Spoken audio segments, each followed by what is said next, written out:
मित्रांनो, भारतीय संविधानातील कलम 7 हे कलम 6च्या अगदी उलट पण तितकंच महत्वाचं आहे. हे कलम असं आहे जे भारतातून पाकिस्तानात गेले पण पुन्हा भारतात परतले.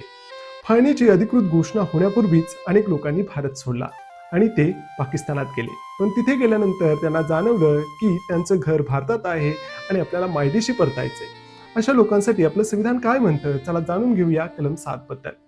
कलम 7 नुसार 1 मार्च 1947 नंतर जी व्यक्ती भारतातून पाकिस्तानामध्ये गेली तिचे नागरिकत्व संपुष्टात आले. पण यात एक मोठा ट्विस्ट आहे.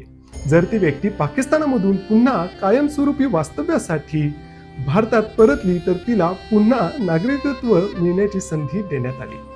अशा व्यक्तीला भारतात किमान 6 महिने राहावे लागत असे. त्यानंतर एक अधिकृत अर्जाद्वारे नोंदणी करावी लागत असे. म्हणजे संविधानाने परतलेल्या आपल्या माणसांना पुन्हा एकदा नागरिक होण्याची संधी दिली. कलम 7 हे आपल्या लोकशाहीची लवचिकता दर्शवतं. संविधान सोप्या भाषेत समजून घेण्यासाठी आपल्या चॅनलला सबस्क्राईब करा. जय हिंद.